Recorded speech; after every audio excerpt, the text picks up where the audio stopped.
اعوذ باللہ من الشیطان الرجیم بسم اللہ الرحمن الرحیم نون والقلم وما یسطرون ما انت بنعمت ربک بمجنون وإن لك لأجرا غیر ممنون وإنك لعلى خلق عظیم فستبصر ويبصرون بأيكم المفتون ان ربک هو اعلم بمن ضل عن سبیلہ وهو اعلم بالمہتدین فلا تطع المکذبین ودوا لو تدہن فیدہنون ولا تطع کل حلاف مہین مہماز مشاء بنمیم مناع للخیر معتد اثیم عتل بعد ذلک زنیم ان کان ذا مال و بنین اذا تتلی علیہ آیاتنا قال اساطیر الاولین سنسمہ علی الخرطوم، قسم ہے نون کی اور قسم ہے قلم کی اور اس چیز کی جو کچھ وہ قلم سے لکھتے ہیں۔ ما انت بنعمت ربک بمجنون، آپ اپنے رب کے احسان اور اس کے فضل کے ساتھ مجنون اور دیوانہ نہیں ہے، اور بے شک تیرے لیے البتہ اجر ہے جو نہ ختم ہونے والا ہے۔ وَإِنَّكَ لَعَلَىٰ خُلُقٍ عَظِيمٍ، اور یقیناً آپ بڑے عظیم اخلاق کے مالک ہیں۔ پس ان قریب تو بھی دیکھ لے گا اور تیرے مخالفین بھی دیکھ لیں گے۔ اَيُّكُمُ الْمَفْتُونُ، تم میں سے کون مجنون، پاگل اور دیوانہ ہے۔ ان ربک هو اعلم بمن ضل عن سبیلہ، یقیناً تیرا رب وہ اچھی طرح جانتا ہے اس بندے کو جو اللہ کی راہ سے گم ہو چکا، بدراہ ہو چکا۔ وَهُوَ أَعْلَمُ بِالْمُهْتَدِينَ، اور وہ اچھی طرح جانتا ہے جو ہدایت پر ہیں۔ فَلَا تُطِعِ الْمُكَذِّبِينَ، تو ان جھوٹلانے والوں کی بات نہ ماننا جو تجھے جھوٹا کہتے ہیں، جو ہماری کتاب کو، ہمارے دین کو، ہمارے اسلام کو جھوٹا کہتے ہیں، ان کی بات نہ مان۔ وہ چاہتے ہیں کہ ذرا تو ڈھیلا پڑ جا اپنے دین میں، اور وہ بھی کچھ نرم ہو کے تیرے ساتھ مل جائیں۔ وَلَا تُطِعْ كُلَّ حَلَّافٍ مَّهِينٍ، اور تو کسی ایسے شخص کی بات نہ ماننا جو قسمیں کھانے والا ہے، مہین، ذلیل اور کمینہ آدمی ہے۔ حماز مشاء بنمیم، عیب تلاش کرتا ہے لوگوں کے اور چغلی لے کر معاشرے میں لوگوں کے سامنے جا کے باتیں۔ مناع للخیر، نیکی اور بھلائی سے روکنے والا ہے۔ معتد، حد سے بڑھ جانے والا ہے۔ اثیم، گنہگار ہے۔ عتل بعد ذلک زنیم، پھر وہ متکبر ہے اور اس کے بعد وہ حرام زادہ ہے۔ ان کان ذا مال و بنین، یہ صرف اس لیے یہ ساری شوخیاں دکھلاتا ہے کہ وہ بیٹوں والا ہے اور مال اس کے پاس ہے۔ اذا تتلی علیہ آیاتنا، جب اس کے اوپر ہماری آیات پڑھ کے سنائی جاتی ہیں، قال اساطیر الاولین، تو وہ بڑی بے تکلفی سے کہہ دیتا ہے کہ یہ پہلے لوگوں کی قصے کہانیاں ہیں جس کے اندر حقیقت کچھ نہیں۔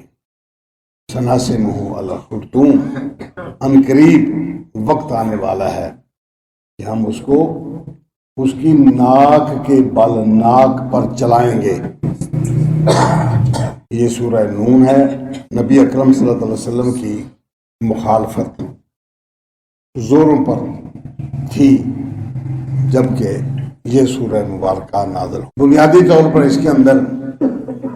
تین قسم کی باتیں ذکر کی گئی۔ نبی اکرم صلی اللہ علیہ وسلم کی حیثیت کو واضح کیا گیا ہے، تعریف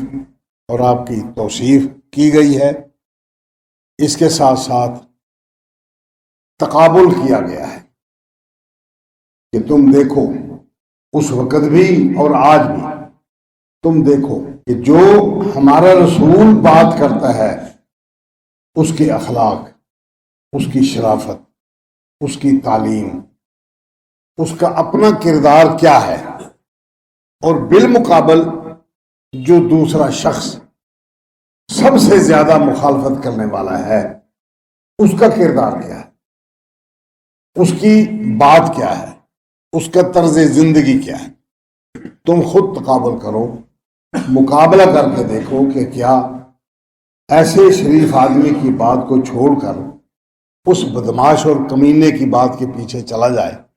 یہ کون سا انصاف ہے؟ تم بھی ان کے کہنے کے مطابق یا ایھا الذی نزل علیہ الذکر انک لمجنون، اے وہ بندے جس کے اوپر ذکر نازل کیا گیا ہے، یہ بطور مزاح، بطور مسخری کے، پھوٹنگ کے انداز میں یہ بات کی جا رہی ہے کہ اے وہ شخص، نام نہیں لیا، مخاطب نہیں کیا، سامنے آمنے بات نہیں کی، اے وہ شخص جس کے اوپر ذکر نازل کیا گیا ہے، تو مجنون ہے، پاگل ہے، تو کیا بات کرتا؟ یہ بات جب مشرکین نے کہی، اور مشرکین میں سے بطور خاص اس بندے نے کہی جس کا یہاں ذکر کیا گیا ہے، تو اس کے جواب میں پھر یہ بات کہی گئی کہ اب دیکھو، تقابل کرو، انکا لعلی خلق عظیم، اے رسول تو عظیم اخلاق کا مالک ہے، تیری تعلیم، تیری گفتگو، تیرا طرز عمل گھر والوں کے ساتھ، باہر لوگوں کے ساتھ، پوری امت کے ساتھ، پوری کائنات کے ساتھ، تیری تعلیم کا کیا طریقہ ہے، تیری سنجیدگی کا کیا انداز ہے، اور تیرے بالمقابل جو تجھے مجنون کہنے والا بندہ ہے اس کی اخلاقیات کیا ہے، اس کی تعلیم کیا ہے، اس کا دین، اس کا مذہب، اس کا طریقہ زندگی کیا ہے، اور اس کی حقیقت کیا ہے۔ یہ دونوں کا تقابل کیا گیا۔ اب دیکھیں، قرآن مجید نے اللہ تبارک و تعالیٰ کے رسول صلی اللہ علیہ وسلم کی معرفت جو تعلیم دی ہے، ہم اس کو اللہ تبارک و تعالیٰ کی طرف سے لائی ہوئی تعلیم، رسول اکرم صلی اللہ علیہ وسلم کی زبان مقدس سے نکلی ہوئی باتیں، ہم آپ کے اخلاق اور اخلاقیات کے موضوع پر اس بات کو واضح کرنا چاہیں گے۔ وَمَنْ أَحْسَنُ قَوْلًا مِّمَّنْ دَعَا إِلَى اللَّهِ وَعَمِلَ صَالِحًا، اور اس سے بڑھ کر اور کون بندہ اچھا ہو سکتا ہے جس بندے نے اپنی بات کے اعتبار سے اللہ تبارک و تعالیٰ کی طرف دعوت دی اور خود نیک عمل کیے، لوگوں کو اللہ تبارک و تعالیٰ کی طرف دعوت دی اور خود نیک عمل کیے۔ وقال اننی من المسلمین، اور ساتھ ہی اس نے یہ اعلان کیا کہ میں اللہ تبارک و تعالیٰ کی بات کو ماننے والا ہوں، اللہ کی بات کو مان کر اس کے سامنے اپنے آپ کو سپرد کر دینے والا ہوں۔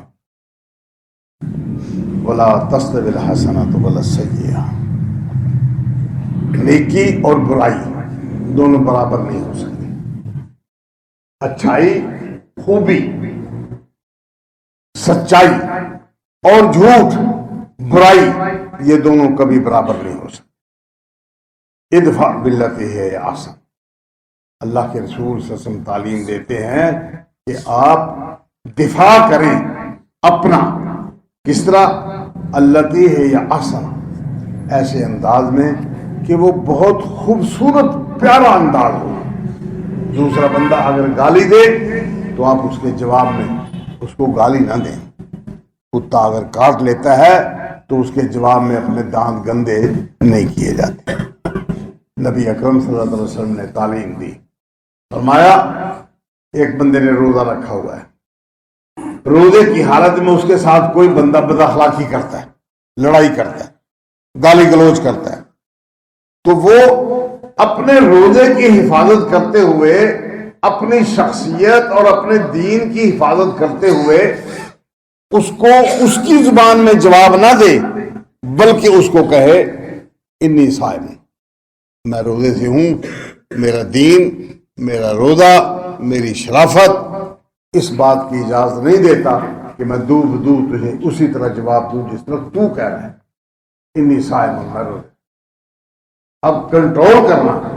اپنے اوپر، یہ اللہ تعالیٰ کے رسول صلی اللہ علیہ وسلم کے اخلاق ہیں۔ اللہ تبارک و تعالیٰ نے یہاں یہی بات ذکر فرمائی کہ تم دیکھو جس کو تم مجنون کہہ رہے اور ایک بندے کو تم نے لیڈر بنا لیا ہے اور وہ جو اس کے منہ میں آتا ہے وہ بک دیتا ہے اور تم سب اس کی تائید میں ہو، تم ذرا دونوں کا تقابل تو کرو۔ آخر ایک بندہ وہ کیا کہتا ہے اور دوسرے بندے کا جارحانہ انداز اس کے بالمقابل کیا ہے؟ اس نے بھی کبھی گالی کا جواب گالی سے دیا، کبھی ہاتھا پائی تک نوبت آئی، جو کچھ تم نے زیادتیاں کی وہ خاموشی سے برداشت کرتا رہا۔ فرمایا لا تستوی الحسنۃ والسیئۃ، نیکی اور برائی کبھی برابر نہیں ہو سکتی۔ ادفع باللتی ہی احسن، تم دفاع کرو اپنا اچھے خوبصورت انداز میں۔ فإذا الذی بینک وبینہ عداوۃ، پھر جس بندے کے ساتھ آپ کی دشمنی ہے کأنہ ولی حمیم، وہ اس طرح تیرے ساتھ آن ملے گا کہ گویا وہ جگری یار اور بالکل بہترین تمہارا دوست ہے۔ تم اپنے اخلاق کے ساتھ اس کو اچھائی کی دعوت دو۔ وما یلقاها الا الذین صبروا، اور یہ مرتبہ حاصل نہیں کر سکتے مگر صرف وہی لوگ جو اپنی زندگی میں اپنے اوپر کنٹرول کرتے ہیں، صبر کرتے ہیں۔ وما یلقاها الا ذو حظ عظیم، اور اس بات کو وہی لوگ حاصل کر پاتے ہیں جن کو اللہ تعالیٰ کی طرف سے بہت بڑا نصیبہ میسر ہے، بڑے اچھے نصیب والے خوش قسمت لوگ اللہ تبارک و تعالیٰ ان کو حوصلہ دیتا ہے، ان کو صبر دیتا ہے کہ وہ گالی کے جواب میں گالی نہیں دیتے، اس کے جواب میں کچھ بھی نہیں کہتے، خاموشی اختیار کرتے۔ وَإِمَّا يَنزَغَنَّكَ مِنَ الشَّيْطَانِ نَزْغٌ، اور اگر کہیں شیطان کی طرف سے تجھے کہیں جوش آ ہی جائے فَاسْتَعِذْ بِاللَّهِ، تو پھر اللہ تبارک تعالیٰ سے پناہ مانگ، اعوذ باللہ من الشیطان الرجیم پڑھ کے پناہ مانگ۔ یہ ہے اللہ کے رسول کی تعلیم۔ نبی اکرم صلی اللہ علیہ وسلم کے سامنے دو شخص آپس میں غصے ہو گئے، جو زیادہ غصے والا تھا آپ صلی اللہ علیہ وسلم نے اس کے بارے میں فرمایا کہ اگر یہ بندہ، میں ایک کلمہ جانتا ہوں، اگر یہ بندہ وہ کلمہ ادا کر لے تو جس وجہ سے یہ غصے ہو رہا ہے اور اس کو جوش مار رہا ہے خون، اس کا یہ بھڑکیلا پن ٹھنڈا ہو جائے گا۔ ایک شخص نے اس کو جا کر بتایا کہ نبی اکرم صلی اللہ علیہ وسلم فرماتے ہیں کہ اگر تو اعوذ باللہ من الشیطان الرجیم کہہ لے تو تیرا یہ غصہ ٹھنڈا ہو جائے گا۔ وہ بندہ چونکہ غصے میں تھا، کہنے لگا میں کوئی پاگل ہوں جو میں اعوذ باللہ من الشیطان الرجیم پڑھ کے اپنے آپ کے غصے کو ٹھنڈا کروں، میں تو ویسے ہی ٹھنڈا ہو گیا، بس وقتی طور پر ایک ابال آیا تھا، ختم ہو گئی بات۔ اب اعوذ باللہ من الشیطان الرجیم اس کے بعد تو پڑھنے کی ضرورت۔ اب یہ ہے اللہ کے رسول صلی اللہ علیہ وسلم کی تعلیم۔ فرمایا ایک طرف یہ تعلیم دینے والا بندہ اور دوسری طرف اس کے بالمقابل وہ بندہ جس کی صفات قرآن مجید نے بیان فرمائیں، اور آخر میں وہ بات کہہ دی جو معاشرے کو پتا نہ۔ فرمایا انہ هو السمیع العلیم، وہ سننے والا ہے، جاننے والا ہے۔ یہ اللہ تبارک تعالیٰ کے رسول صلی اللہ علیہ وسلم کی تعلیم۔ اس کے علاوہ نبی اکرم صلی اللہ علیہ وسلم نے حضرت ابو ذر غفاری رضی اللہ تعالیٰ عنہ کو رات کو سوتے میں اٹھایا، مسجد میں سوئے ہوئے تھے ابو ذر، اور آپ صلی اللہ علیہ وسلم تشریف لائے، آپ نے پاؤں کو حرکت دی اور وہ حضرت ابو ذر غفاری رضی اللہ تعالیٰ عنہ اٹھ کے بیٹھ گئے۔ لمبی حدیث ہے، اس میں آپ صلی اللہ علیہ وسلم نے حضرت ابو ذر غفاری رضی اللہ تعالیٰ عنہ کو ان کے مستقبل کے حوالے سے اور بھی ڈھیر ساری باتیں فرمائیں، اور ایک بات یہ فرمائی، اتق اللہ ہے سما کن، ابو ذر جہاں بھی تو رہے، جس پوزیشن میں بھی ہو، اللہ تبارک تعالیٰ سے ڈر کے رہنا۔ وَأَتْبِعِ السَّيِّئَةَ الْحَسَنَةَ تَمْحُوهَا، برائی کے بعد نیکی اس کے پیچھے لگا دو۔ برائی ہو گئی ہے کوئی بھی، چھوٹی بڑی جس طرح کی بھی، اس کے بعد نیکی کو اس کے پیچھے لگا دو، وہ نیکی آئے گی برائی کو ختم کر دے گی۔ وَخَالِقِ النَّاسَ بِخُلُقٍ حَسَنٍ، اور لوگوں سے اچھے اخلاق سے پیش آنا، کہیں بدتہذیبی، جذباتی انداز اور غصے کا انداز کہیں نہ اپنا لینا۔ اب ایک طرف ایک بندے کی یہ تعلیم ہے، یہ انداز ہے اس کا گفتگو کا اور اس کی تعلیم کا۔ نبی اکرم صلی اللہ علیہ وسلم نے ایک اور موقع پر ارشاد فرمایا کہ قیامت آئے گی، اللہ تبارک تعالیٰ کی خدمت میں ایک بندے کو پیش کیا جائے گا، اللہ اس سے پوچھے گا بھائی فرما، ہاں بھائی کیا لے کے آئے ہو؟ وہ کہے گا اللہ تو نے مجھے مال دیا تھا، میں تاجر پیشہ آدمی تھا، تجارت کرتا تھا، اس تجارت میں میں بہت نرمی اختیار کیا کرتا، جس بندے کے پاس پیسہ ہوتا تھا اور مجھے اس سے پیسہ وصول کرنا ہے، میں بہت نرمی کے ساتھ، انتہائی شفقت کے ساتھ اس کو سہولت دے کر اس سے پیسہ وصول کر لے۔ اور اگر کوئی بندہ مجھے ایسا مل جاتا کہ مجھ سے سامان لے گیا اور پھر اس کے پاس پیسے دینے کو میسر نہیں آئے اور مجھے پتہ چل گیا کہ یہ بندہ غریب ہے، اللہ میں اس سے درگزر کر لیا کرتا تھا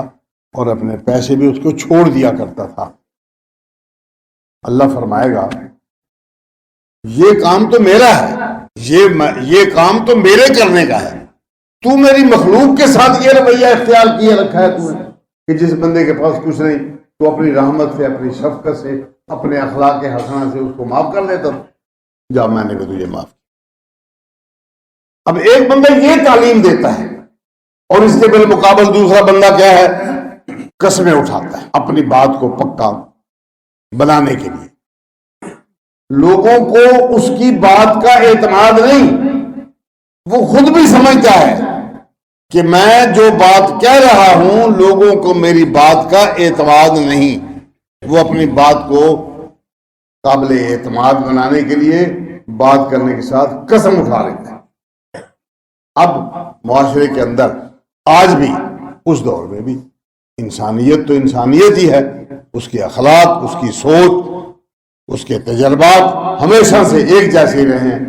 جو بندہ بات کرنے سے پہلے قسم اٹھاتا ہے، بات کرنے کے بعد قسم اٹھا لیتا ہے، اس کا مطلب ہے کہ یہ بندہ جھوٹ بول، غلط بیانی کرتا، اس کو اپنی بات پہ خود آپ اعتماد نہیں، اسی لیے یہ قسم اٹھا کے بات کرتا ہے۔ ورنہ ایک بندہ جو قابل اعتماد ہے، اس کو صرف اپنے دفاع میں، کسی بندے پر اعتراض میں، کسی بندے پر دعویٰ کرنے میں، صرف اپنی زبان کو ہی ہلا دینا کافی ہے کہ اس بندے سے کبھی جھوٹ ثابت نہیں ہوا، دیانتدار آدمی ہے، قابل اعتماد آدمی ہے، تو وہ ہمیشہ وہ جو بولتا ہے وہ اچھی طرح سوچ سمجھ کے بولتا ہے، لوگوں کو اعتماد آ جاتا ہے۔ اب فرمایا ایک اور بندہ جس کے اخلاق یہ ہیں کہ وہ جب بات کرتا ہے یا دوسرے کو سمجھاتا ہے تو اس کا انداز یہ ہے کہ وہ لوگوں کو ٹھنڈا رہنے کی تلقین کرتا ہے، صبر و سکون کی تلقین کرتا ہے، اور دوسرا بندہ بات بات پہ قسم اٹھاتا ہے۔ ساتھ ہی فرمایا حلاف مہین، پھر وہ اپنے آپ کو خود بھی ذلیل سمجھتا ہے اور معاشرے کے اندر اس کا وقار بھی کوئی نہیں، صرف اس کی بدماشی سے لوگ ڈر کے اس کو سردار بنایا کرتے ہیں۔ اس کو بڑا اس لیے بنایا گیا ہے کہ اس کی بدماشی سے لوگ ڈرتے ہیں، اس کے شر سے لوگ محفوظ رہنے کے لیے اس کو بڑا بناتے ہیں، سردار جی، چودھری صاحب، بڑے صاحب، اس کو سلام کرتے ہیں صرف تاکہ اس کے شر سے محفوظ رہے. اس کو بھی پتہ ہے کہ میری حیثیت کیا ہے, معاشرے کو بھی پتہ ہے کہ اس بندے کی حیثیت کیا ہے. ذرا آپ تقابل تو کر کے دیکھیں, جس بندے کی آپ مخالفت کر رہے ہیں اس کی تعلیم کیا ہے. وہ بندہ کہتا ہے کامل ایمان بندہ وہ ہے جس کے اخلاق زیادہ اچھے ہوں. یہ نبی اکرم صلی اللہ علیہ وسلم کی تعلیم. کامل ایمان وہ بندہ ہے, اس کا ایمان کامل تب ہوگا جب اس کے اخلاق اچھے ہو جائیں گے. اور اخلاق میں اچھا وہ بندہ ہے جو گھر میں اپنی بیوی کے ساتھ اچھے اخلاق سے پیش آتا ہے, جو اپنی بیوی کے ساتھ اچھے اخلاق سے پیش آتا ہے. باہر تو ہر بندہ ہنس کے بات کر لیتا ہے, اس کا پتہ اس وقت چلتا ہے جب اس کو روزانہ صبح و شام چھوٹی چھوٹی بات پر کبھی نمک زیادہ ہو گیا, کبھی نمک کم ہو گیا, کبھی کوئی پلیٹ ٹوٹ گئی, کبھی کوئی چیز خراب ہو گئی گھر کی, جو ذاتی طور پر اس کو نقصان پہنچنے کا اندیشہ جہاں ہوتا ہے وہاں وہ صبر اور حوصلے کے ساتھ اور اپنی بیوی کے ساتھ جو اخلاقیات میں اچھا ہے, فرمایا وہ بندہ کامل ایمان ہے. اس بندے کا ایمان مکمل ہے جو بندہ اپنی بیوی کے ساتھ اچھے اخلاق سے پیش ہے. اب یہ ایک بندہ یہ تعلیم دیتا ہے اور دوسرا بندہ اس کو نہ اپنی خود ذات پر اعتماد ہے نہ دوسروں کو اس پر اعتماد ہے. آپ اس کے بالمقابل اس کی بات کی طرف توجہ کر رہے ہیں. یہ اللہ تبارک تعالیٰ کے دین نے تقابل کر کے سمجھا دی بات کہ آپ کو کون بندہ پسند آنا چاہیے اور کس کے ساتھ آپ کو نفرت ہونی چاہیے. اللہ اکبر. ایک طرف تعلیم دینے والا وہ بندہ ہے جو یہ کہتا ہے کہ میں ضامن ہوں جنت کے ایک سائیڈ میں, ایک طرف جنت کے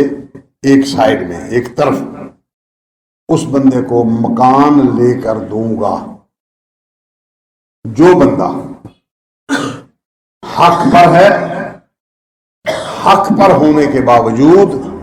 جھگڑا چھوڑ دیتا ہے, مقدمہ چھوڑ دیتا ہے, لڑائی نہیں کرتا, بد اخلاقی نہیں کرتا, حق وصول کرنے کے لیے دستوں گریباں نہیں کرتا ہے. اس کا حق بات بھی اس کی سچی ہے, کہنے والا جو کہہ رہا ہے وہ بھی سچ ہے, حقیقت پر مبنی ہے, دوسرا بندہ بد اخلاقی کر رہا ہے. اور یہ بندہ صرف اپنا حق چھوڑ دیتا ہے یا اپنے حق پر ہونے کو ثابت کرنے کی مزید کوشش نہیں کرتا. فرمایا میں اس کو جنت کی ایک سائیڈ میں مکان لے کر دینے کا ذمہ دار, میں اس کو دلواؤں گا مکان. آگے فرمایا جنت کے درمیان اس بندے کو گھر دلواؤں گا جس نے کبھی مذاق میں بھی جھوٹ نہ بولا. ایک بندہ یہ تعلیم دیتا ہے کہ جس نے کبھی مذاق میں بھی جھوٹ نہ بولا ہو, میں اس کو جنت کے وسط میں, درمیان جنت میں اس کو مکان دلوانے کی میری ذمہ داری. آپ یہ کام کر لیں, آپ کے نامہ اعمال میں کبھی مذاق اور مسخری میں بھی کسی بندے کے ساتھ ہوٹنگ کرتے ہوئے, مذاق اور مسخری کرتے ہوئے, خوش طبعی کرتے ہوئے بھی جھوٹ ثابت نہ ہو. آپ یہ کام کر لیں, جب آپ کے نامہ اعمال میں اس طرح کی کوئی کمزوری نظر نہ آئی تو میں اس کو جنت کے درمیان میں مکان دلواؤں. فرمایا جنت میں اعلیٰ درجے کا مکان دلواؤں گا اس بندے کو جس کا اخلاق سب سے اچھا ہو, جس کا اخلاق سب سے اچھا ہو. اب ایک بندہ یہ تعلیم دیتا ہے, اس کے لیے قرآن مجید کہتا ہے انک لعلی خلق عظیم, اے رسول آپ عظیم اخلاق کے مالک ہیں. یہ لوگ کہتے ہیں تو مجنون ہے, وما انت بنعمت ربک بمجنون, تو اپنے اللہ کی رحمت سے مجنون نہیں ہے, پاگل اور دیوانہ نہیں ہے. ذرا ان کو اپنے دونوں بندوں کا تقابل تو کرنا چاہیے. جو آپ کو مجنون کہتے ہیں اس کی اپنی سیرت کیا ہے, اس کا اپنا کریکٹر کیا ہے. حماز مشاء بنمیم, کینہ پرور آدمی ہے, خود بے وقارہ ہے, ذلیل ہے، حماز، وہ لوگوں کے سامنے متکبرانہ انداز میں رہتا ہے اور لوگ اس کے شر سے محفوظ رہنے کے لیے اس کو سلام کرتے ہیں۔ یہ دھوکے کا اور اس کی آنکھوں میں دھول جھونکنے کا سلام ایک بندے کا یہ کردار ہے، اور دوسرے بندے کا کیا کردار ہے؟ ارشاد فرمایا کہ ایک بندہ وہ ہمیشہ روزہ رکھتا ہے، وہ ہمیشہ نماز پڑھتا ہے، نماز پڑھ کے روزہ رکھ کے راتوں کو قیام کر کے اللہ تبارک تعالیٰ کے ہاں جہاں بلندیوں تک وہ پہنچ سکتا ہے وہاں پہنچتا ہے۔ دوسرا بندہ وہ روزے زیادہ نہیں رکھتا، نمازیں بھی فرائض کی حد تک ادا کرتا ہے، لیکن اخلاق میں بڑا اچھا ہے۔ فرمایا وہ اخلاق میں اچھا ہونے والا بندہ، وہ روزے دار اور راتوں کو قیام کرنے والے بندے کے معیار کا اللہ کے ہاں برابری کا اس کا مقام اور مرتبہ حاصل ہو جاتا ہے۔ اب ایک بندہ یہ تعلیم دیتا ہے، حوصلے کی تعلیم دیتا ہے، اس کو تم کہتے ہو مجنون۔ اور جو بندہ خود بے وقارہ ہے، کمینہ ہے، متکبر ہے، حمازن مشائم بنمیم، لوگوں کے ساتھ چغلی، غیبت، اس کی طرز زندگی یہ ہے، ہر بندے کی برائی کرنا، ہر بندے کے ساتھ بد اخلاقی سے پیش آنا، لوگوں کے ساتھ ایسا بدماشانہ انداز اختیار کرنا کہ لوگ اس کی شرارت سے ڈر کر اس کو سلام کہیں کہ کہیں یہ مجھے کاٹ نہ لے، مجھے یہ بد اخلاقی کے ساتھ خرابی نہ کر دے۔ وہ معاشرے کے اندر ڈرانے والا، وہ معاشرے کے اندر بد اخلاقیاں کرنے والا، اور یہ سب سے اچھے اخلاق والا بندہ۔ تم دیکھو تو صحیح آخر کس کی بات کو چھوڑ رہے ہو، کس کی بات کو مان رہے ہو، دونوں میں تقابل تو کر کے دیکھو۔ قرآن مجید کہتا ہے انک لعلی خلق عظیم، اللہ اکبر، مناع للخیر معتد اثیم۔ ایک بندہ وہ فرماتا ہے کہ قیامت والے دن سب سے زیادہ میرے قریب مجلس کے اعتبار سے، جہاں میں بیٹھوں گا، جہاں میری رہائش ہوگی، اس رہائش کے قریب، اس مجلس کے قریب، اس ڈیرے کے قریب اندر آ کے بیٹھنے والا وہ بندہ جو مجھے اس وقت بہت زیادہ محبوب ہوگا، وہ ہے جس کے اخلاق اچھے ہوں، حوصلہ، صبر، خوش طبی، دکھ کے وقت بھی خوش ہو کے ملنا، کسی دوسرے بندے کو کھلے ماتھے سے ملنا، ہنستے ہوئے ملنا، یہ بندہ میرے سب سے زیادہ قریب ہوگا، میری مجلس میں قیامت کو بیٹھنے کا موقع اس کو ملے گا، میں اس کو سب سے زیادہ محبوب سمجھوں گا، وہ میرے قریب آئے، اور میرے لیے سب سے زیادہ غضبناک اور مبغوض ترین بندہ وہ ہوگا، میری مجلس سے وہ بندہ دور ہوگا، دور رہے گا، سرسارون، وہ لوگ جو بہت زیادہ بولنے والے، بات کی بس اگلے بندے کو موقع ہی نہیں ملا بات کرنے کا، بس پھر چپ ہی نہیں کیا، بولتے گیا، اگلا بندہ آخر تنگ آ کے وہ کہتا ہے اچھا جی پھر ملیں گے، وہ اس کی باطونی صفات سے تنگ آ کر وہ چلا گیا۔ دوسرے نمبر پر وہ بندہ متشدق، جو بندہ بات کرتا ہے وہ زبان سے، اس کے منہ سے جھاگ پھوٹنے لگتی، بات کرتا ہے چپ ہی نہیں کرتا، اپنی بات کو سچا ثابت کرنے کے لیے، اپنی بات کو مؤثر بنانے کے لیے وہ اتنا بولتا ہے کہ اس کے اندر جھوٹ، سچ، ہر طرح کی باتیں کر جاتا ہے۔ فرمایا قیامت والے دن یہ بندہ میرے لیے مبغوض ہوگا، میری مجلس سے دور ہوگا، جہاں میں رہوں گا وہاں یہ بندہ نہیں رہ سکتا۔ والمتفقہ، اور تیسرا وہ بندہ جو میری مجلس سے دور ہوگا، جس کا میرے ساتھ کوئی تعلق نہیں ہوگا، جو میری مجلس سے دور ہوگا اور جہاں میں ہوں گا وہاں وہ نہیں ہوگا،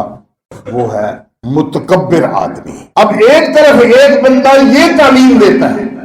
اس کے اپنے اخلاق یہ ہیں، اس کی تعلیم یہ ہے، آپ تقابل نہیں کر سکتے کہ کس کی بات کو ماننا ہے۔ کون بندہ ہے جو اتنے اچھے اخلاق کی تعلیم دینے والا ہے، اس کو چھوڑ کر کسی اور بندے کی بات، کہ اس بندے کی بات بھی اگر مانی جائے تو وہی مانی جائے جو اس رسول صلی اللہ علیہ وسلم کی بات کا حوالہ دے کر بات کرے، وہ بھی محتاج ہے کہ رسول کا حوالہ دے کر بات کرے، تو پھر ڈائریکٹ رسول کی بات ہی کیوں نہیں مان لی جاتی؟ فلاں امام یوں کہتا ہے، فلاں بندہ یوں کہتا ہے، فلاں یہ کہتا ہے، فلاں وہ کہتا ہے، فلاں کے بڑے اچھے اخلاق ہیں، فلاں ٹھیک ہے سب کچھ۔ یہ کہاں سے آئے اخلاق؟ کس نے بتایا یہ اخلاق؟ آپ براہ راست ڈائریکٹ اس بندے کی بات کیوں نہیں مانتے جس کے یہ سارے اخلاق اس نے بتائے ہیں اور اس نے یہ اخلاق سکھائے ہیں؟ آپ بالواسطہ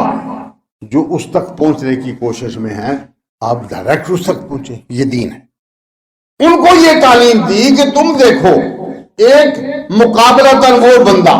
جس کی بات سچی نہیں، وہ اپنی بات سچی بنانے کے لیے قسمیں اٹھاتا ہے، پھر متکبر مزاج ہے، بات کرتا ہے تو دوسرے کی غیبت کرتا ہے، چغلی کرتا ہے، جبکہ نبی اکرم صلی اللہ علیہ وسلم نے ارشاد فرمایا لا يدخل الجنت منان، جو بندہ چغلی کرتا ہے، لگائی گھسائی، یہاں بات سنی اٹھ کے دوسرے کو بتا دی، دونوں کے آپس میں سر ٹربل ہو گئی، اختلاف بڑھ گیا، چغلی کھائی، غیبت کی، اس کی برائی اس کے سامنے، اس کی برائی اس کے سامنے، معاشرے کے اندر اس کا یہی طرز عمل ہے۔ فرمایا لا يدخل الجنت منان، جو بندہ دوسروں کی باتیں اس انداز میں کرتا ہے وہ بندہ جنت میں نہیں جائے گا۔ ایک موقع آیا، نبی اکرم صلی اللہ علیہ وسلم تشریف لے جا رہے ہیں، قبرستان کے پاس سے گزرے، ایک قبر کے پاس آپ کھڑے ہوئے، اللہ اکبر، فرمایا یہ دو قبروں والے، ان دونوں کو عذاب ہو رہا ہے، میں نے اللہ سے دعا مانگی ہے، اللہ تعالیٰ نے مجھے فرمایا ہے کہ تو ان کے اوپر کوئی گیلی چیز رکھ دے، جب تک وہ خشک نہیں ہوگی اس وقت تیرے کہنے سے میں ان کا عذاب ٹال دیتا ہوں۔ جس دن وہ تیری رکھی ہوئی چیز خشک ہو گئی اس کے بعد عذاب پھر شروع ہو جائے۔ آپ نے کھجور کی 2 چھڑیاں منگوائی کہ کھجور کی چھڑی ٹوکنے میں بہت دیر لیتی ہے، دوسری لکڑیوں کا مقابلہ میں کھجور کی چھڑی خشک ہونے میں دیر لگاتی۔ یہ آپ صلی اللہ علیہ وسلم کی رحمت شفقت تھی کہ زیادہ سے زیادہ دیر ان لوگوں سے عذاب ٹلا رہے۔ آپ نے وہ 2 چھڑیاں اس کے اوپر رکھ دی۔ اب صحابہ نے پوچھا یا رسول اللہ یہ بات تو بتائیں کہ اصل ان کا جرم کیا ہے؟ تو میں ایک بندہ تو وہ ہے جو پیشاب کے چھینٹوں سے نہیں بچتا تھا، پیشاب کے چھینٹوں سے نہیں بچتا، استنجا کرتے ہوئے، پیشاب کرتے ہوئے کپڑوں پہ چھینٹے پڑ گئے، جسم پہ چھینٹے پڑ گئے، کوئی فرق نہیں پڑتا، اس کو اس بات کی کوئی پرواہ نہیں تھی کہ میں نے اپنے کپڑوں کو محفوظ رکھنا ہے، پاکیزگی کا، پلیدی کا، گندے رہنے کا اور پاکیزہ رہنے کا میں نے لحاظ رکھنا ہے۔ جبکہ حضرت بلال رضی اللہ تعالیٰ عنہ، نبی اکرم صلی اللہ علیہ وسلم نے پوچھا بلال آپ کیا عمل کرتے؟ کہ میں جب بھی جنت میں گیا ہوں تو میرے آگے آگے اپنی جوتیاں گھسا گھسا کے، جس طرح دنیا میں تو چلتا ہے تیری ٹوٹی ہوئی جوتی، اس کی آواز مجھے آگے آگے آتی، ادھر بھی گیا ہوں جہاں جنت میں گیا ہوں تو میرے آگے آگے گھومتا پھرتا نظر آتا۔ وہ عرض کرنے لگے یا رسول اللہ کوئی اچھا عمل ایسا تو نہیں جو بہت زیادہ میرے ہاں اہمیت والا ہو، تاہم عمل یہ ہے کہ میں جب بے وضو ہو جاتا ہوں تو پھر میں وضو بنا لیتا ہوں، بے وضو نہیں رہتا، میں وضو بنا لیتا ہوں، اور جب وضو بناتا ہوں تو 2 رکعت نماز اور میں بات ٹھیک یہی عمل ہے، پکا رہنا، اس کو چھوڑنا نہیں، مجھ سے آگے آگے تو جنت میں گھومتے ہوئے میں نے تجھے دیکھا ہے، ٹھیک یہی عمل ہے۔ اب یہ ہے پاکیزگی کا نتیجہ، جسم پاک، کپڑے پاک، روح پاک، سوچ پاک، وجود کے اندر گندگی نہیں ہے، کسی جگہ پر بھی کپڑا ناپاک نہیں، جگہ جسم کی کوئی حصہ اس کا ناپاک نہیں، سب ٹھیک ٹھاک۔ اور جب بے وضو ہوتا ہوں، ہوا خارج ہو گئی، پیشاب کر لیا یا کوئی اور صورت بے وضو ہونے کی بن گئی، میں فوراً وضو بنا لیتا ہوں، اور جب وضو بناتا ہوں دو رکعت۔ ایک یہ طرز عمل، دوسرا یہ طرز عمل کہ یہ بندہ پیشاب کے چھینٹوں سے نہیں بچتا تھا، اب سفارش کی تو سفارش کے لیے بھی 2 دن 4 دن 10 دن، زیادہ سے زیادہ کتنا وہ چھڑی، سردی کا موسم ہے، گرمی کم ہوئی، دھوپ تھوڑی لگی، اس کو 10 12 دن 15 دن تک لے جائے گی وہ خشک ہوتے ہوتے، مہینہ لے جائے گی، مہینے کے بعد پھر وہی عذاب شروع ہو جائے۔ یہ تو نسیسری ہے۔ اب ایک مسلمان کو اس بات سے کتنا پرہیز کرنا چاہیے کہ وہ اپنے کپڑوں کو، اپنے جسم کو ناپاکی سے کس طرح صاف رکھے۔ فرمایا اور یہ دوسرا بندہ، یہ کانا یمشی بن نمیمہ تھی، یہ چغلیاں کرتا تھا لوگوں، زبان کو کنٹرول نہیں کرتا تھا۔ اس بات بندے کی بات اس کے سامنے، اس کی بات دوسرے کے سامنے، معاشرے کے اندر اس نے ایک دوسرے کو بھڑکا، لڑا، اسی طرح اس کا طرز عمل تھا، کبھی کسی کی چغلی، کبھی کسی کی چغلی، کسی کی مخالفت، کبھی کسی کی مخالفت، بس یہی اس کا طرز عمل تھا، زندگی کا طریقہ یہی تھا۔ اللہ اکبر۔ فرمایا جو بندہ متشدد، متکبر ہے، بولتا ہے تو بولتا ہی چلا جاتا ہے، وہ چغلی کرتا ہے، بد اخلاقی کرتا ہے، معاشرے کے اندر انتشار کا باعث ہے، وہ بندہ جنت میں نہیں جائے گا۔ ایک اور مقام پر آپ نے فرمایا، میں نے دیکھا جنت میں جانے والے بہت زیادہ لوگ وہ ہیں جو اللہ تبارک و تعالیٰ کا ڈر اور خوف رکھتے ہیں اور ان کا اخلاق اچھا ہے، یہ لوگ جنت میں بہت زیادہ جائیں گے۔ اور جہنم میں بندوں کو زیادہ لے جانے والی چیزیں 2 ہیں، ایک منہ اور ایک اس کی شرمگاہ۔ زبان کو غلط استعمال کیا، کھانے پینے میں بھی غلط استعمال کیا، بولنے میں بھی غلط استعمال کیا، یہ اس کے لیے جہنم میں جانے کا ذریعہ بن جائے گا۔ اور اپنی شرمگاہ کو قرآن مجید، حدیث رسول صلی اللہ علیہ وسلم کی معرفت جہاں جہاں اس کو استعمال کرنے کا جواز قرار دیا ہے، بیوی ہے، لونڈیاں اس وقت تھیں، اب ختم ہو گئی، بس یہ 2 ہی ذرائع، حلال طریقے سے بیوی اور حلال طریقے سے لونڈی۔ قرآن مجید نے کہا والذین هم لفروجہم حافظون، وہ لوگ جو اپنے شرمگاہ کی حفاظت کرتے، الا علی ازواجہم او ما ملکت ایمانہم، مگر اپنی منکوحہ بیوی یا پھر لونڈی۔ فإنہم غیر ملومین، یہ وہ لوگ ہیں کہ ان پر کوئی ملامت نہیں۔ فمن اعتدی بعد ذلک فاولئک هم العادون، جو ان 2 مقامات سے کوئی بھی تیسرا ذریعہ اختیار کرتا ہے، یہ لوگ حد سے آگے بڑھ جانے والے ہیں۔ اللہ تبارک و تعالیٰ نے جو حدود قیود بندے کے لیے اخلاقیات کی متعین کی ہیں، وہ ان سے آگے بڑھ جاتے ہیں۔ نبی اکرم صلی اللہ علیہ وسلم نے ارشاد فرمایا، اے نوجوانوں، تم جو بندہ استطاعت رکھتا ہے، اس کے پاس ہمت ہے تو وہ شادی کرے، اگر شادی کرنے کی ہمت نہیں، استطاعت نہیں، تو پھر روزہ رکھو، فإنہ وقاء، یہ روزہ جذبات کو ٹھنڈا کرتا ہے، روزہ جذبات کو ٹھنڈا کرتا ہے، انسان کو سیدھے راستے پر رکھتا ہے۔ اب ایک بندہ یہ تعلیم دیتا ہے، اس کے اخلاق، اس کی تعلیم، اس کی زبان سے نکلے ہوئے بات وہ یہ ہے، اور دوسری طرف دوسرا بندہ فرمایا مناع للخیر معتد اثیم، وہ خیر اور نیکی کے کاموں سے روکتا ہے، معتدل حد سے بڑھ جانے والا، اثیم گناہگار ہے۔ اب وہ بندہ، تم سب لوگ اس کے پیچھے چلے جا رہے ہو، اس کی بات کو تم فالو کر رہے ہو، اور جو حقیقتاً جو اللہ تبارک و تعالیٰ کی راہ دکھانے والا بندہ ہے، پوری کائنات کے لیے ایک رہنما اصول وضع کرنے والا بندہ ہے، اس کی بات کو چھوڑ کر آپ اس کو کہتے ہیں یہ مجنون ہے؟ ذرا سوچو تو صحیح، عقل سے کام لو، کیا بات کر رہے ہو؟ کس طرح کی تمہاری بات سوچ ہے؟ اس کو کہتے ہو مجنون ہے، اور وہ بندہ صرف اس لیے کہ وہ پیسے والا بندہ ہے، بیٹے اس سے زیادہ ہیں، تم اس کی بدماشی سے ڈرتے ہو، اس کی اہمیت بڑھا رہے ہو اور اس کی اہمیت کو کم کر رہے ہو، اس کو مجنون کہہ رہے ہو؟ ذرا سوچو تو صحیح کیا کر رہے ہو؟ اللہ اکبر۔ نبی اکرم صلی اللہ علیہ وسلم نے ایک اور موقع پر ارشاد فرمایا، حضرت ام خالد رضی اللہ تعالی عنہ کہتی ہے میں چھوٹی بچی تھی، میں نے ایک بہت خوبصورت کپڑا پہنا ہوا جس کا رنگ سرخی مائل تھا، گلابی انداز کا کپڑا، وہ مجھے بڑا اچھا لگتا تھا۔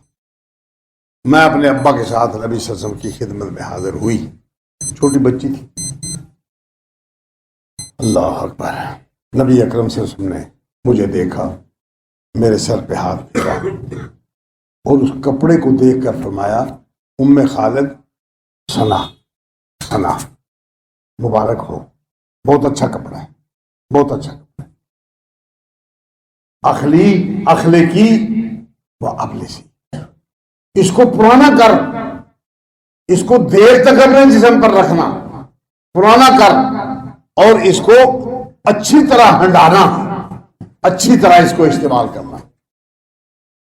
کہتی یہ الفاظ مجھے کوئی زیادہ سمجھ تو تھی نہیں، لیکن مجھے آپ کے الفاظ یاد رہ گئے۔ بس میرے ابا نبی صلی اللہ علیہ وسلم باتیں کرنے لگے، میں اٹھی، میں اس طرح گھومتی پھرتی بے خیالی میں نبی صلی اللہ علیہ وسلم کے پیچھے، کمر پر جو مہر نبوت تھی وہ کپڑا سرک گیا، میں اس کے ساتھ کھیلنے لگی۔ میرے ابا نے مجھے دیکھا تو وہ مجھے ڈانٹنے لگے کہ بیٹا خبردار، نبی اکرم صلی اللہ علیہ وسلم نے میرے ابا کو منع کر دیا کہ نہ اس کو کچھ نہ، یہ ہے اخلاق، اس کو کچھ نہ کہو۔ اور پھر 3 دفعہ مزید مجھے فرمایا ثنا ام خالد بہت اچھا کپڑا ہے، ابلسی اور اخلاقی، اس کو پرانا کر، اس کو اچھی طرح ہٹانا۔ فرماتی ہیں کہ نبی اکرم صلی اللہ علیہ وسلم کی یہ دعا میرے لیے اتنا کارگر ثابت ہوئی کہ میرے اس کپڑے کا لوگ تذکرہ کرتے تھے، اتنا لمبا عرصہ وہ کپڑا مجھ پر رہا کہ وہ کپڑا لوگوں کی زبان پہ چڑھ گیا کہ یہ اتنا اچھا کپڑا ہے، اتنا خوبصورت ہے، اور کتنے عرصے سے ہی ام خالد پہنے پھرتی ہے اس کو، کپڑے کو، یہ پرانا ہی نہیں ہوتا، یہ پھٹتا ہی نہیں ہے۔ اب ایک تو اللہ تبارک تعالیٰ کی طرف سے زبان مقدس میں جو برکتیں رکھی ہوئی تھی، بی بی ام خالد رضی اللہ تعالی عنہ، ان کو یہ برکتیں ملی، اور آپ صلی اللہ علیہ وسلم کا اس بچی کے بارے میں اس کے باپ کو منع کر دینا، یہ اخلاقیات میں کس قدر بلندیاں ہیں۔ ایک طرف یہ بندہ ہے، اس کو چھوڑ کر تم اس بندے کے پیچھے چلتے ہو اتلن، جو متکبر ہے، یا اس کا دوسرا معنی کہ یہ دوسری قوم کا بندہ ایک اور قوم کے گلے ڈال دیا گیا ہے، بعد ذالک الزنیم، اس کے بعد یہ حرام زادہ ہے، اس کے بعد یہ حرام زادہ ہے۔ اب اس بندے کا نام قرآن مجید نے نہیں دیا، حدیث میں اس بندے کا نام ذکر نہیں آیا، البتہ بعض صحابہ سے روایات کچھ منقول ہیں کہ ایسی صفات والا بندہ، اور خاص طور پر ان دنوں میں وہ کون تھا جس کے بچے زیادہ، جس کے پاس مال زیادہ، اس کا نام بھی انہوں نے لیا۔ جب یہ اتلل بعد ذالک الزنیم والی بات اس نے سنی تو وہ تلوار لے کر اپنی ماں کے پاس چلا گیا، کیا لگا اماں سچ بتا، لوگ میرے بارے میں باتیں کرتے ہیں، آج تو سچ بتا۔ آج محمد کریم صلی اللہ علیہ وسلم نے بھی کہہ دیا اتلل بعد ذالک الزنیم کہ تو وہ حرام زادہ ہے، سچی بات بتا کہ بات کیا ہے۔ ماں نے دیکھا کہ تلوار لیے پھرتا ہے اور مجھ سے یہ بات پوچھتا ہے. اس نے اپنی جان بچانے کے لیے کہنے لگی کہ بیٹا مجھے کہنا کچھ نہ، میں سچی بات بتاتی ہوں، واقعتاً مجھ سے غلطی ہوئی تھی، اس غلطی کے نتیجے میں تو پیدا ہو. تیرا باپ کوئی اور ہے، کسی اور قوم سے تعلق رکھتا ہے، تجھے کسی اور قوم میں جنم دیا گیا ہے، یہاں تیرا باپ کوئی اور شو ہو رہا ہے، یہ واقعی مجھ سے غلطی. اب قرآن مجید نے اس مخالفت کرنے والے بندے کو اس حد تک ننگا کیا کہ تو میرے رسول کے بارے میں باتیں کرتا ہے. اور اس بات کو آپ سمجھ لیں، جو بندہ رسول صلی اللہ علیہ وسلم کی مخالفت کرے گا کسی ڈھنگ میں، کسی زاویے سے، جب کوئی بندہ رسول صلی اللہ علیہ وسلم کی مخالفت کرے گا، اللہ تبارک تعالیٰ کا قانون حرکت میں آئے گا، کسی نہ کسی ذریعے سے وہ بندہ بے عزت، جس زاویے سے بھی وہ بے عزت رسول صلی اللہ علیہ وسلم کی مخالفت کرے، عملی اعتبار سے، نظریاتی اعتبار سے، رسول کو چھوڑ کر کسی دوسرے کو اہمیت دینے کے اعتبار سے، رسول کی بات کو پیچھے چھوڑ کر کہیں اور جانے کے اعتبار سے، وہ اسی طریقے پر ذہنی طور پر عملی طور پر زندگی کے اندر وہ بندہ اسی طریقے پر وہ بے عزت ہوگا. نبی اکرم صلی اللہ علیہ وسلم ایک دفعہ سونا تقسیم فرما رہے تھے، ڈھیر لگا ہوا سونے کا، لوگ بیٹھے ہوئے ہیں. صحابہ بیان فرماتے ہیں کہ آپ صلی اللہ علیہ وسلم کا انداز ایسا تھا کہ گویا آپ کو پیچھے سے کوئی بندہ بتا رہا ہے کہ اس کو دینا ہے، اس کو نہیں دینا، اس کو کتنا دینا ہے، اس کو کتنا زیادہ دینا ہے، کم دینا ہے، اس کو نہیں دینا.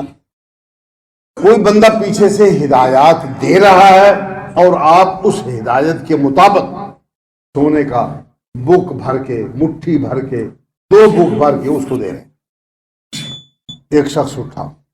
وہ فوری طور پر آ کے نبی صلی اللہ علیہ وسلم کی دائیں جانب کھڑا ہوا. جب 1-2 بندوں کو دینے کے بعد اس کی باری آئی، آپ صلی اللہ علیہ وسلم نے اس کو نہیں دیا، باری آگے نکل گئی. اس نے دیکھا کہ مجھے تو نہیں ملا، وہ وہاں سے اٹھا سامنے چلا. جب باری وہاں آئی، وہاں سے باری پھر آگے نکل گئی، اس کو پھر نہیں ملا. وہ اٹھا بائیں طرف آگے کھڑا ہو گیا کہ اب باری یہاں پہنچے گی. جب باری وہاں پہنچی تو وہاں بھی اس کو نہیں ملا، پیچھے سے مال ختم ہو گیا، اس کی باری نہیں آئی. وہ وہاں سے اٹھا، ایسے ہی چلنے لگا، سامنے آ کے کہتا ہے کہ آج یہ ایسی تقسیم ہوئی ہے کہ اس تقسیم میں انصاف کا دامن چھوڑ دیا گیا. دیکھیں کتنی بری بات ہے کہ دینے والے نے انصاف نہیں کیا، گویا اللہ تعالیٰ کے رسول صلی اللہ علیہ وسلم نے ڈنڈی ماری، بے انصافی کی. اللہ کے رسول صلی اللہ علیہ وسلم نے بے انصافی کی. نبی اکرم صلی اللہ علیہ وسلم نے جب یہ بات سنی، آپ صلی اللہ علیہ وسلم اس کو دیکھا، فرمایا افسوس ہے تیرا، اللہ تبارک و تعالیٰ نے مجھ پر آسمانوں کے اوپر سے اعتماد کیا اور اس نے مجھے اپنا کلام دیا، رسالت دی، اور تم یہ سونا چند ٹکوں کے بارے میں مجھ پر بے اعتمادی کر رہے ہو. افسوس ہے تیرا. وہ یہ اتنی بات کیا کہ چل دی. آپ اس کو پیچھے سے دیکھتے رہے، کافی دور تک جو دور نکل گیا تو آپ صلی اللہ علیہ وسلم نے ارشاد فرمایا یخرج من ذئذ ھذا،